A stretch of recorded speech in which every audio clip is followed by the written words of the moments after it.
Welcome to Raquel's Business Motivational Mastermind with your host, Raquel M.R. Thomas. Each episode is designed to teach business, discuss ways to elevate, and motivate you. Hello, I'm Raquel Richardson Thomas, and we are back with the Raquel's Business Motivational Mastermind. And today we're going to talk about a business plan. I had several people jump in my inbox and say, hey, I don't have a business plan. I have a small business and I should have a business plan based on some of the things that I've heard you talk about. You're absolutely correct. You should have a business plan for every single business that you partake in. So we're going to go over today what should be in a business plan, what components, and this could vary. You could have more components, maybe less, but I do suggest that the bare bones of a business plan will be what I'm going to give you today in our section. So this is episode 6. So thank you so much for joining me over the course of the weeks.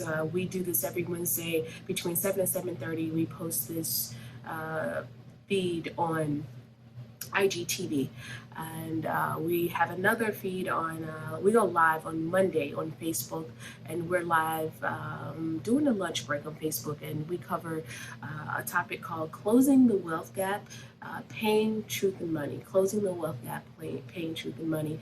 And Raquel M.R. Thomas MBA is my lead for Facebook. So if you're not following me on Facebook, make sure you jump over there. It's Raquel M.R. Thomas MBA, and we do a segment called Closing the Wealth Gap, Paying Truth and Money.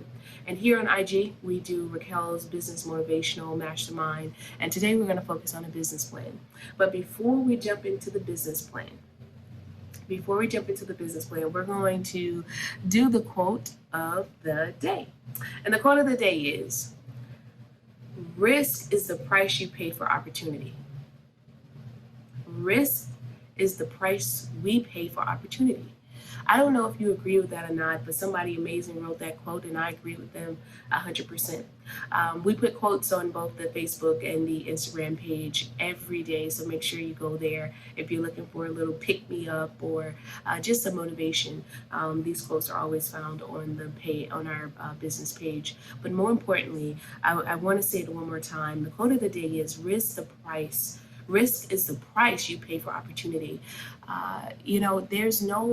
There's no gain if you don't ever take a risk. You don't know what's out there if you don't take a risk. So if you want the opportunities, and you want to be in the number, and you want to be at the table, and you want to be in the room with the hitters, then you have to take a risk, and that risk is putting yourself in position. So I believe that firmly. And for those of you who are afraid to take a risk, if you are afraid to take a risk, then the opportunities are going to be limited, if none, for you. So get out there, take risk, and for every risk that you take, there's an opportunity.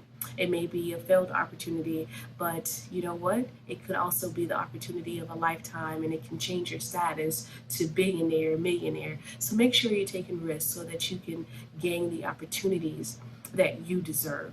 You have a gift and you have a talent, and if you don't take a risk on showing the world that gift and talent, then you're going to miss an opportunity to do something and be something even more amazing than you are now already.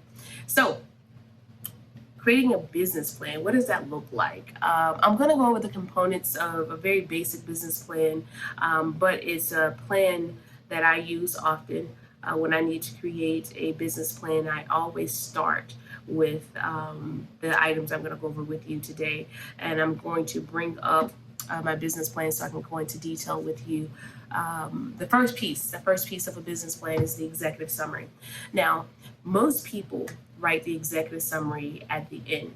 I typically write mine throughout the entire process, to be perfectly honest, but a lot of times you'll read in a textbook, or you may Google this, and it'll say write the executive summary last. I don't think it's a bad idea. I just don't particularly do it that way. You could do it that way, and it would be great if you did. And if you didn't, and you decided to do it in the middle, or you decided to do it in the beginning, I think that's fine as well. But the executive summary is the very first thing you should see when you open up a business plan is the executive summary. And in that executive summary, you are literally telling the person that's reading everything about your business in one page. Executive summary shouldn't go beyond one page. So everything that you need to get out about your business, what makes you unique, what needs you're going to take care of, all the things that are pertinent needs to go in that executive summary, and you need to keep it to one page. Your executive summary is very, very similar to your 30-second to 60-second elevator pitch, and you need to be able to clearly articulate what your goal, what your purpose is in the executive summary. The next thing we have is the market analysis. The market analysis will explain and help you understand, or your reader understand, the market that you will serve, the market that you're going to put your product and service in. And it's a very detailed section because the person that's reading it may not know much about your industry. They may not know much about your service or product. So this is the section where you're able to really lock in and go over with them your understanding of your marketplace. Then you have a business description where you want to go into heavy detail and be very descriptive about your business, ownership, if it's an LLC corporation, if you have a business partner, your vision, your mission, your management team, just a really detailed recap of your business, all right? And the next part of the business plan, and you don't have to do these in this order, but I would suggest you put a SWOT analysis in your business plan. For those of you who joined me earlier in this season, we went over the details of a SWOT analysis. If you're not familiar with the SWOT analysis, SWOT means strength, weakness, opportunity, threat. So you will literally take the SWOT and determine what your strengths are in your business, what your weaknesses are, what your opportunities are, is what your threats are. I think this should be a part of your business plan because anybody that's looking at your business plan, they typically want to know the answer to these questions. And if you go ahead and give it to them without them having to ask, I think it's a huge benefit to you and how prepared you are as you are putting yourself into the marketplace and putting your product or service into the marketplace. Another section that I think you should have is your management staff, and you need to be very descriptive with them. Their background, have a resume, and their work experience, and while they'll be a great fit for your team. So I think there should be a management section, especially if you're applying for a loan or asking an investor to come in and be a part of your business to help you build. I would say you have to have a management plan, because if I was the lender, if I was the bank and I was giving you $500,000, I would want to know who's on your management team, who's going to help you pull together all the things that you've told us you want to do. So make sure your management team, you have their resume and you are prepared to highlight who they are and why they're important to your team. The next thing I have is branding and marketing. How are you going to do that? Because you have to brand and market your business for people to know. Now, social media has become one of the biggest marketing tools in the world right now. So I suggest that you do use social media platforms, but don't stop there.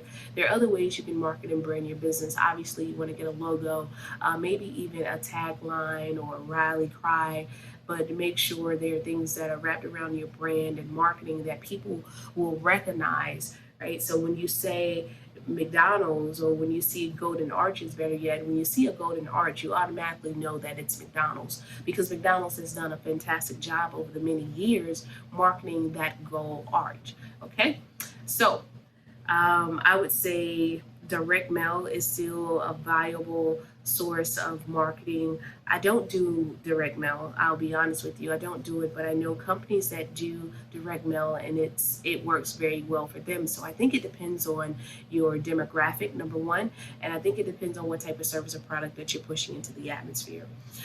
You have seminars, business conferences where you can go and market your business and tell people what you do. Joint ventures and working with other companies, partnerships are very, very important in business and being successful. So those are some of the things you can do and areas you can market and brand your business. The next part of the business plan that I have is a financial plan and the budget. This is very important.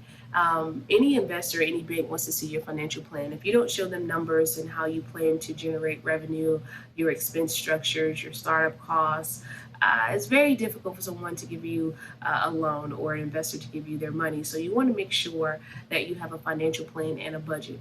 And within that, you want to make sure you have your projected startup costs. What is it going to cost you to start the business? Your startup costs, typically you'll have many startup costs that aren't recurring, which means you're not going to see them every month. You're going to see them one time and that's it, or every so often. So you want to have a startup budget so that it's very clear how much money is going to require for you to start the business. And then you want to have another statement or spreadsheet, and you want to have a profit and loss statement. And that profit and loss statement is really a reoccurring statement where you show your monthly expenses and your monthly revenue. And these are projections in the beginning, of course, but these are two documents that every bank and every investor wants to see. So I would recommend that you definitely create a financial budget and show the plan. I typically go over this when I teach classes. I have a blank spreadsheet and I kind of give my students a general idea of what's on a startup cost sheet and what's on a profit and loss statement. Now, these things are very easy to find and locate. You can very well go online and Google financial statements, startup costs, profit and loss, and you'll see something very similar to what we've gone over today. So that's it. In a nutshell, those are the components that I would say every business plan should have. So as you are creating your business plans for your business, make sure you have this. I spent an entire semester teaching business plans last year because I'm also a college professor. Make sure you have a business plan. It's like your entrepreneurship Bible. Right? I'm sure most of us have Bibles. My Bible is near my bed at all times. Even if I don't read it every night, I should, but I don't read it every single night. But I do have it by my bed should I need to grab it, right? Should I need it? Should I want to look up scripture? I have it right near my bed. So I'm telling you that your business plan is equally as important for your business. Make sure you have one. And a business plan is always a working document. You can always make changes to it, so make sure you keep it as a working document. Now, that is the class for today. So make sure you have a business plan, you all. It's a very important tool. We opened up with the quote, risk is the price for opportunity. Indeed it is. If you do not risk anything, there's no opportunity to be held. My name is Raquel Richardson Thomas, and you have joined me for episode 6 of Raquel's Business Motivational Mastermind. If you're not following me, please do. I'm on Instagram and I'm Raquel, Raquel RT3, and on Facebook I'm Raquel MR Thomas MBA. Raquel MR Thomas MBA. Follow me if you're not following me. Every single Monday we do a segment on Facebook, and that segment is Closing the Wealth Gap, Pain, Truth, and Money. Make sure you follow me. I really want to hang out with you guys. I hope you have fun. I hope this has been informative for you as well. My website is www.raquelmrthomas.com. Again, raquelmrthomas.com. Make sure you find me. I'm looking forward to next Wednesday. Thank you. Again, I'm Raquel Richardson Thomas, and I will see you all soon. This has been a Raquel M.R. Thomas Mastermind episode. To find more and follow Raquel, please go to raquelmrthomas.com.